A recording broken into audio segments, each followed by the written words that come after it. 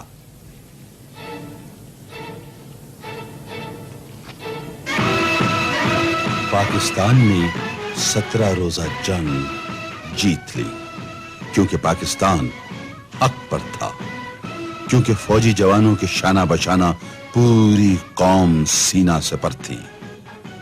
قوم میں اتحاد تھا، یگانگت تھی۔ آج بھی دشمن اسی کوشش میں ہے کہ پاکستانی قوم کے اتحاد کو، ان کے آپس میں پیار و محبت کو، ملک کے امن و امان کو اندرونی طور پر تباہ کرے تاکہ پاکستان کمزور ہو۔ لیکن انشاءاللہ ایسا کبھی نہیں ہوگا۔